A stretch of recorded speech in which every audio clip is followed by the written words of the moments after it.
All right, let's talk charts. We've all made our fair share of bar graphs and pie charts, right? They're great. But what do you do when they just don't cut it? When you really need to see how something changes over time, or how three totally different things are all connected at once? Well, today, we're adding two incredibly powerful charts to your toolkit that do exactly that.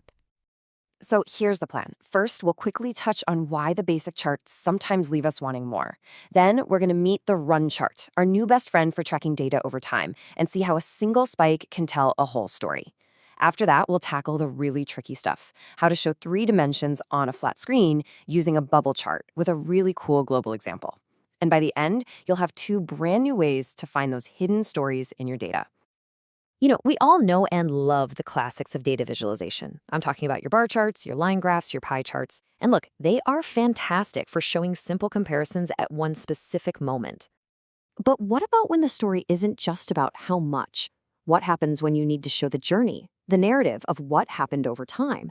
And how on earth can you possibly show the relationship between three different things all at once on a 2D screen? That's the puzzle we're going to solve today. Okay, so let's jump into that first question. How do we track change over time? For this, we need a tool that's built for exactly this purpose. And here it is. Meet the run chart. It's so simple, but it's incredibly powerful. All it does is plot one value, could be sales, could be traffic, anything, against a time variable, like days or months. And just by doing that, it lets us immediately see the trends, the patterns, and this is the important part, any sudden weird shifts in the data. Theory is one thing, but let's see this thing in action, because that's where it gets interesting. Let's imagine you're running a website. The number one thing you care about is how many people visit each day. So we're going to plot our daily visitor count every single day for a whole month. Okay, now this is where the run chart stops being just a bunch of dots on a graph and actually becomes a storyteller. Let's watch what happens as we start filling it in. So as we plot the data day after day, look at that. A pattern starts to show up. You can see a clear upward trend. On average, our traffic is growing. This is awesome. This is exactly what you want to see. It's a sign that whatever you're doing is working. But hang on. Whoa, take a look at day 22. See that? There is a huge, sudden spike in traffic. It's way, way outside the normal trend. This is the magic of a run chart. It doesn't just show you the average, it screams at you when something out of the ordinary happens. That spike isn't just a data point, it's a question. It makes you ask, what on earth happened on day 22? Did a blog post go viral? Did we get mentioned somewhere big? The chart points you directly to the exact moment you need to investigate. Okay, so that's how we track one variable over time. Pretty straightforward, right? But what about that other challenge? How do we visualize the relationship between three different variables at the same time without needing some kind of sci-fi 3D monitor? Well, for this, we're going to turn to the super elegant bubble chart. And how it works is just genius.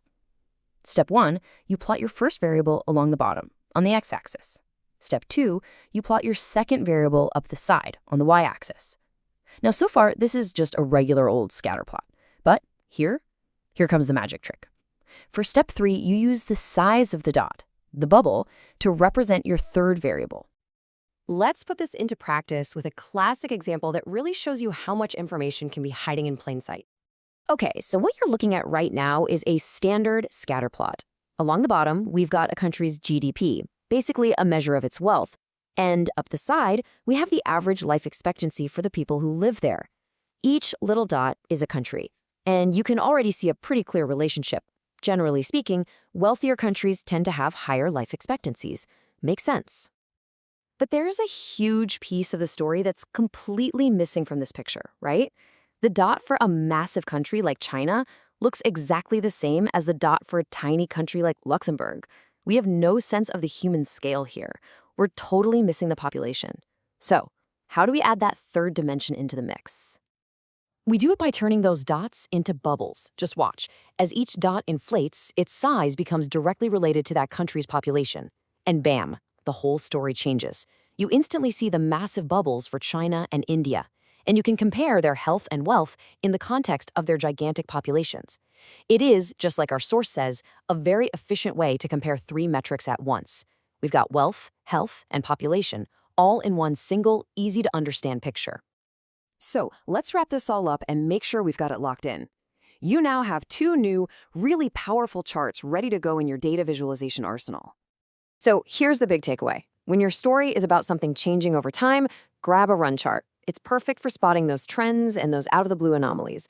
But when you need to compare three different things all at once, the bubble chart is absolutely your go-to. It gives you that rich, three-dimensional context in a simple 2D space. And that brings us to the final point.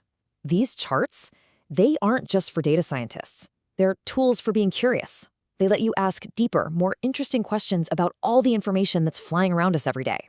So the question I'm going to leave you with is this. Now that you have these tools, what stories are just waiting to be discovered in the data you see every day?